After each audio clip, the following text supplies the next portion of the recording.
Wild tour story. Back in the day, I was signed to Relativity when they first signed Bone Thugs. And I became really, really cool with Bone Thugs. These niggas, the coolest niggas, they was selling 20 million records and shit. They was like Michael Jackson.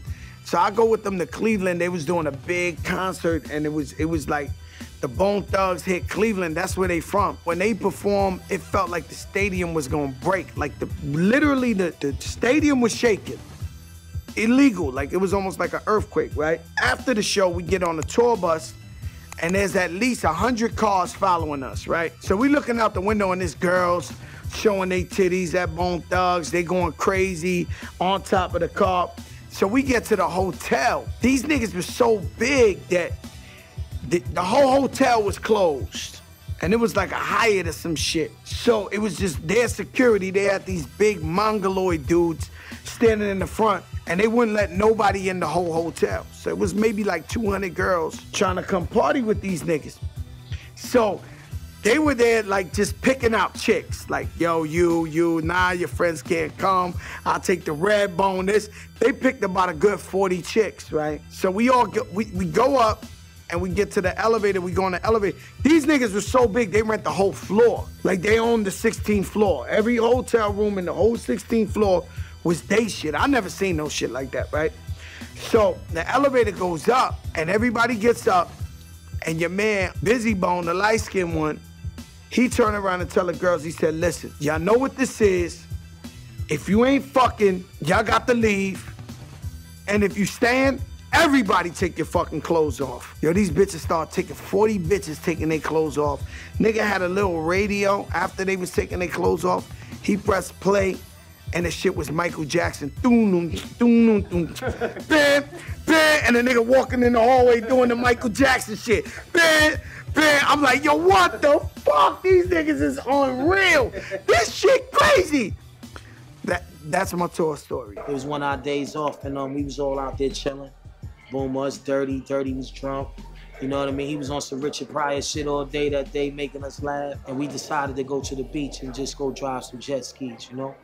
Shit turned into some other shit. You know, we was out there just cooling or whatever. And we had some three-wheelers and shit. So, you know, we decided to go wherever we want to go on the three-wheelers and shit. So next thing you know, it's a bunch of us and shit. All of us is riding or whatever. So next thing you know, we get to the beach. And we parked the three-wheelers on the beach now. Now we want to go from on the three-wheelers, we want to go to jet skiing. So we like, all right, fuck it. Boom, left the three-wheelers right there and jumped on the jet skis and went over to this island in Hawaii. Now the island that we went to, remind you, it was Eddie Murphy. Eddie Murphy had owned the island, so it was ill. So next thing you know, we riding over there in the daytime, whatever, boom, we all, boom, yeah, whatever, boom, we get on the other side now. And we only chill for like 15 minutes. For some reason, it got real dark. We stranded on the island, not really knowing how to get back on the other side. Now, the ill shit about it is that we still wind up trying to go back that way, but I remember you got one of them saying like, yo, my nigga, I feel like a shark is under me. Why the sharks was fucking swimming with us while we was on the jet skis. So remind you, it's late at night, sharks was all around us. Remind you know what I mean? It's like we knew they was there, but you know, you ain't stopping for them. You just, you know they there because you could see it. Trying to get back in the night and don't see nothing. Shit was crazy though, my nigga. And some niggas was nervous. You know what I mean? Some niggas was like, yo, come back and get me. It's like, nigga, get the fuck out of here. You ain't coming back. It's like we'd have left that nigga out there, whoever it was at that time. You would have got left. It was like all of us had to leave at the same time and go. It was an ill experience right there. And it was mad dark, yo. When I tell you we made it back to the other side of the island, it felt like it took 3 days to get back there, B. And it was one of the illest rides I've ever seen in my life. That was an experience right there for me. So many wild tour stories, man. Tour is like a circus, you know what I'm saying? It's you know what I'm saying? You're on the road, it's a different, crazy experience every single night with a bunch of crazy people, man. I remember, the wildest things happen, man. Like girls throw a lot of bras and panties on stage and stuff like that, but sometimes they'll write notes in them and stuff. And this one time, we were sweeping up all the bras after a show, and this one had a phone number in it.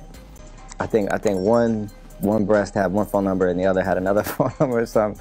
And one of my camera guys, he called the number, FaceTimed her or something, she picked up, you know what I'm saying? Fast forward the rest of the night, as the story was told the next day over coffee, you know what I'm saying? Apparently a big film was made, but you know what I'm saying? That's what happens on the road, stays on the road, man.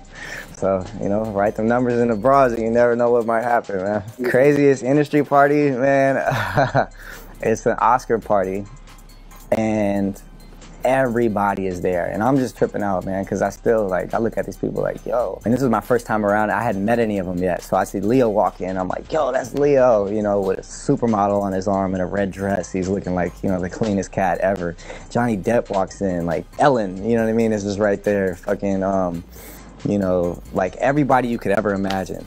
And man, like Puff, Madonna, everybody, bro. And I'm like, I'm over by the DJ, Snoop's DJing, and he's like, what's up, nephew, da, da, da, da. And then Mick Jagger is just there dancing, and he's smoking, and he just hands me his joint. And I'm just like, for sure, I'm smoking with Mick Jagger, and I'm like, bro, this is so many. Like, where am I right now? How did life become this? Crazy. And then I did LSD, and the night was just wild.